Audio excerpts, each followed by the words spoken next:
Welcome to my channel. Good morning. Ngay, alas 11:15 na talaga ng umaga. Pero dahil kagigising ko lang sa good morning. So, today, Sabado. Tapos, hindi ko alam anong gagawin ko. Tingnan nyo sa labas tingnan nyo mga ka-aunties. This is how it looks like. Sa mga, yung patunaw na sana yung snow, tapos ayun na naman, yan talaga, winter. Yan po yung outside ng apartment. You see? Nag-ipon na naman siya ng snow dyan, tapos madulas na naman. So, ayun. So, wala lang, simpleng Saturday, maglaba, kakain ng agahan. So, ganon. Diba? No. Wala talaga. Nakahilamos lang naman ako mga ka-aunties, pero hayaan nyo na. Pasensya na. Ganon ka na. So, maghanap tayo na makain sa ref. Let's see. Yung ref namin na walang linis. Bahala kayo dyan. So meron ako dito ang ginawa na breakfast.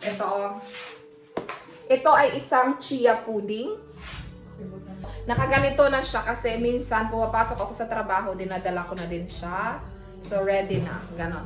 Nililive lang natin siya ng overnight. Pero ito more than one night na to kasi nga yung gumawa ako, tatlong portion yung ginawa ko, tapos isa lang every morning. So hindi naman nauubos. So umabot siya ng 3 days. So ito mga 3 days na to. Kainin natin today, last na to. Okay? Tapos meron akong parang nagtinda dito ba?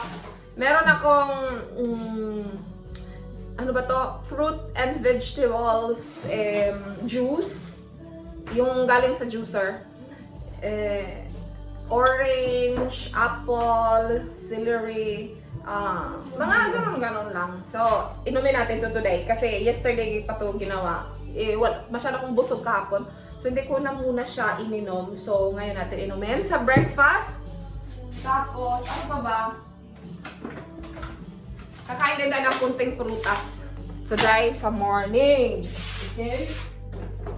Tapos, dahil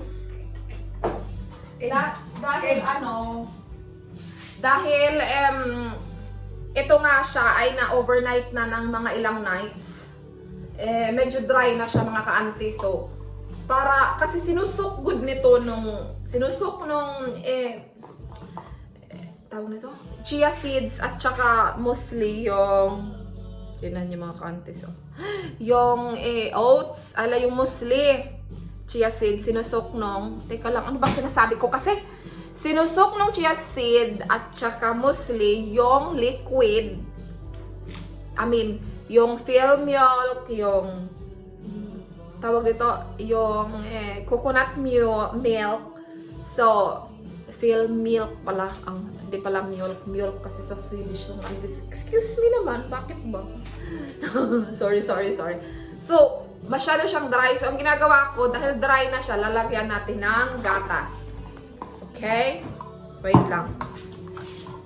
Tapos, makalaka tayo dito mga ka-aunties.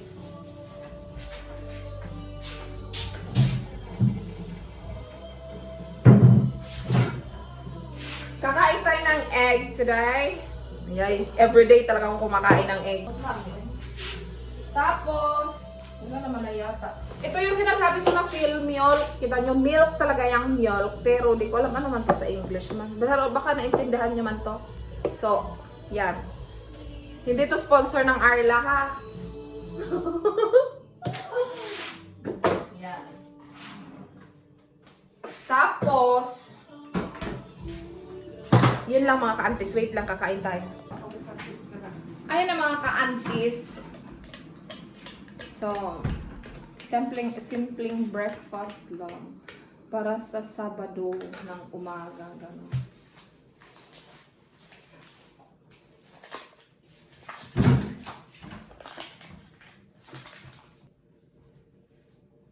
Ganon. Pindot to.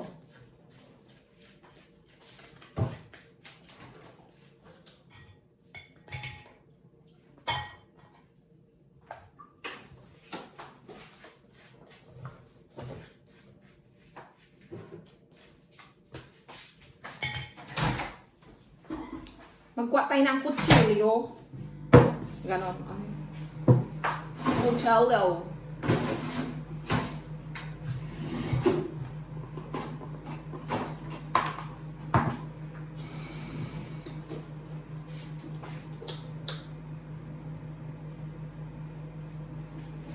Mga ganyan lang mga ka-aunties para din na siya masyadong dry. Kasi sobrang dry na niyan mga ka-aunties. Kasi mga ilang nights na good na. 3 nights yata.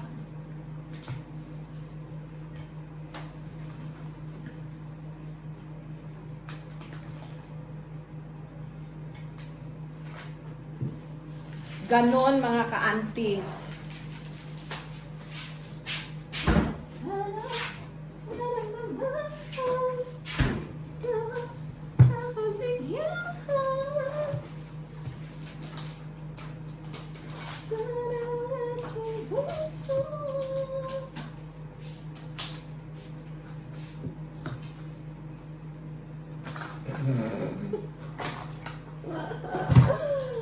Ganon. Sampung nga na rin. Diba? Yan mga ka-aunties. So, yan na yung pagkaon. Dari dapit, walay kanon. Kay kalas bugas. Tagkan kay gunting dari. Mga una kasali to sa breakfast. Okay, John. So, ano pag-uusapan ta mga ka-aunties, no?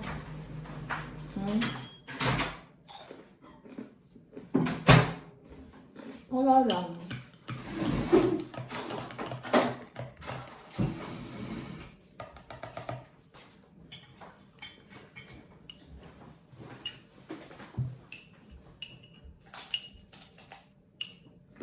Binaba ko yung tuhod ko, nakakahiya sa inyo. Balak kong magtahi.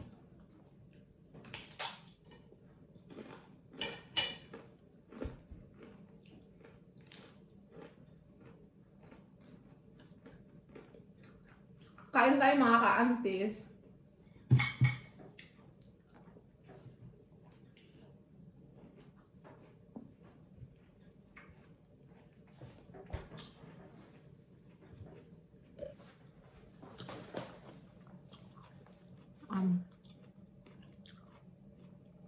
Liver paste. Ito, cheese.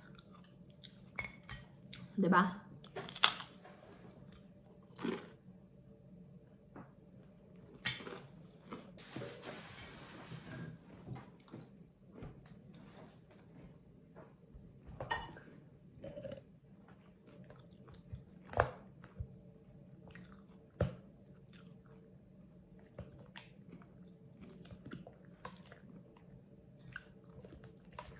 Rich in fiber and omega ang ichiya mga ka-aunties. Nabasa ko lang naman ba. Ganon.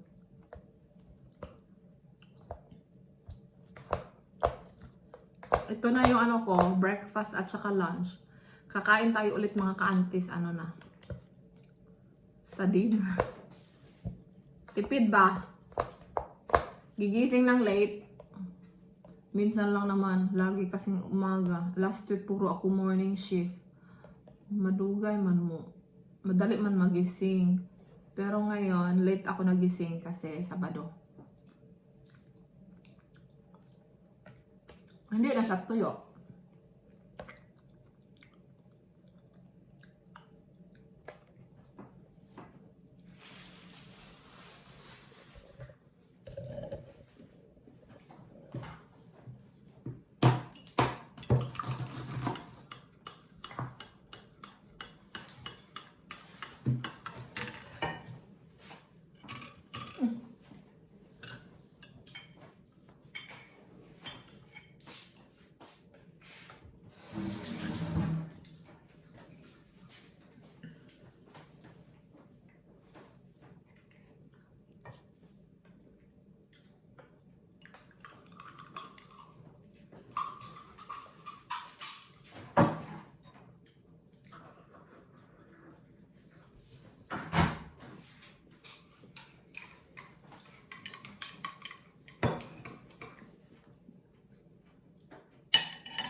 Kay Durong.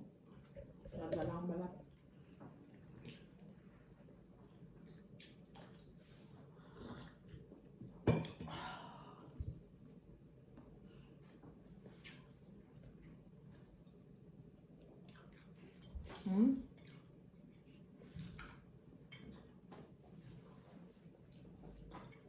Dati mga kaante, sa third floor kami nakatira.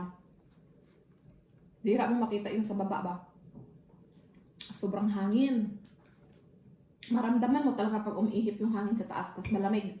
Dito kami, itong nilipatan namin na apartment ngayon mga kaantes, nasa first floor. Ngayon, magiging marites ka rin. Kasi pag may mga dumaraan, titingin ka sa bintana.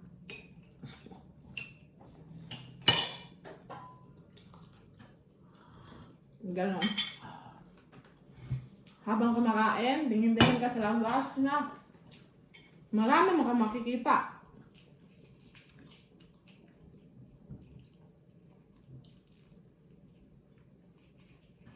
Useless man naman. Nadurog man yung mga kaantes. Pag ganyan-ganyan. May pagibalatan ko ni.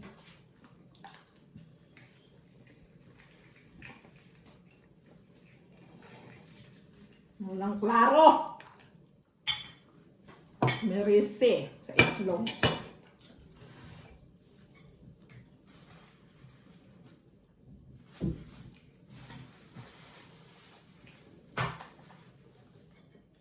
Pagka na lang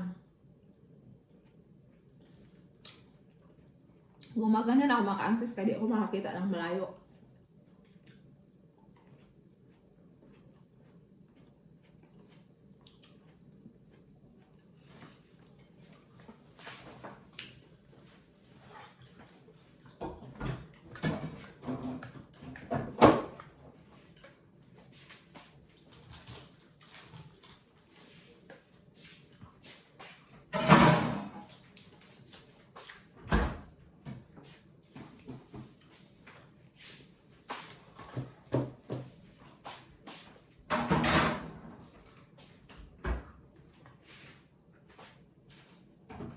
Ay, bunyi mo. Hindi ko na kumang talaga ng